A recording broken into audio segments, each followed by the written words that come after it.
So early on, there were reports that the United States was trying to get the Kurds. They were trying to get the Kurds to um, start a ground invasion going into Iran. And people have pretty much said that that's not true. As far as the Kurds actually being there, the Iranians said there are no Kurds there or trying to invade and anything like that. I do believe that U.S. did try to reach out to the Kurds to use them as cannon fodder, because in the past the United States has, they have did that. They have reached out to the Kurds and pretty much used them and abused them, shitted on them a few times. And I guess this time the Kurds said, you know what? No thank you. No thank you. This goes back to back to the early days, man, back to the 20s, 30s, man, when, after the Ottoman Empire collapsed, there was a Treaty of Severus. And that had promised the Kurds land, but it never got ratified. And instead of them getting land, the area that they fought in was carved up into what we know today as Syria, Iraq, Turkey, and Iran. All right, so this has happened. And then it happened again in the 60s, 70s. The Kurds got organized into political and military entities, and they was used as pawns to, for larger geopolitical games, man. This is crazy, bro, and why would they get back in the ring for America and these other places? They don't have nothing to really gain from it. But another question is, if the U.S., right, is so superior, they got all of this power, why you need the Kurds? Why don't you just go there yourself? If Iran is a walkover, this is the thing that a lot of the MAGA supporters, the MAGA mutts, and the Trump supporters, we the great almighty United States of America. All right, so go in there then. The U.S. should have no problem stomping the shit out of the Iranians, right? I had said a while ago, it's easy for countries to drop bombs on other countries. Yeah, of course. It's just like if, I see a bunch of ants and I can just drop water balloons on them all day long. But when I put my head inside that fucking ant hill, it's an entirely different story. You know what I mean? I don't want to do that. I want to use some other ants to do it. I don't want to put my head in there though. But I'm almighty great. I could crush these ants, but no, I don't want to get bit. That kind of made the U.S. look weak, man, because this is the same administration, right? They've been telling us Iran will not win.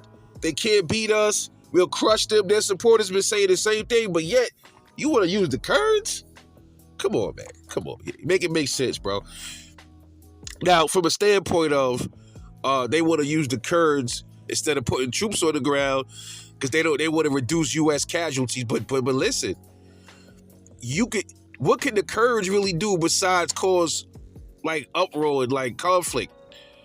They're not going to be able to go in there and overthrow what's left of the Iranian government. Plus, you got dudes ready to wage war, holy jihad. You just killed their fucking supreme leader. You think just the Iranian military is ready to fight? You got a nation of 90 million people, and a lot of them will fight, bro.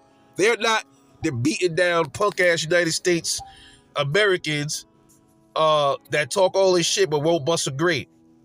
No, we ain't dealing with that kind. And we get to see where Americans, and listen,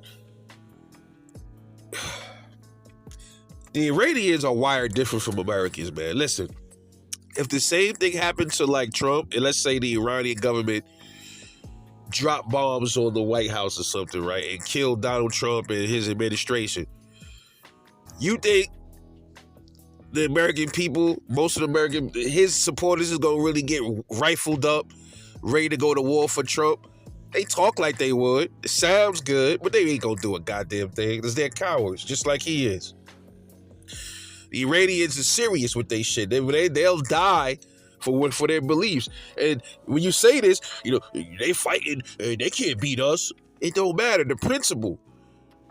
You think they can't beat you. See, y'all talking about head-up warfare. They already showing us that there's other ways to beat a country, bro. It don't have to always be all about warfare as far as like physical war. There's other ways to beat a country. Economically, psychologically defeat them. Hit their allies. That's all different type of ways, bro. I saw a report where Iran bombed the Americans. They bombed a painting that they thought was a jet, bro. Unbelievable smart. That's the shit that I'm talking about. You gotta be creative in warfare, bro. That's how you outsmart the enemy. But you dumbass Americans that will follow Donald Trump off a fucking cliff, y'all don't understand that logic, yo. But y'all will understand if shit start happening here like that's happening in all those other countries. Let's see how y'all how you be rooting for that shit then. Like you rooting for the destruction of other people in other countries. Let's see how you handle real war or your homeland. Y'all ain't ready. Y'all ain't. But shout out to the Kurds for saying hell to the fucking no. This is y'all fight. Y'all do it. Y'all done gave us the middle finger for so long. We ain't doing it no more. It's just like the Kurds is probably recognizing, look what they doing to Iran. They just backstabbed them again. Every time they go to the table with negotiations, y'all attacking them. Nah, no thanks. We don't want no parts of that. Shout out to the Kurds. And I'm off this.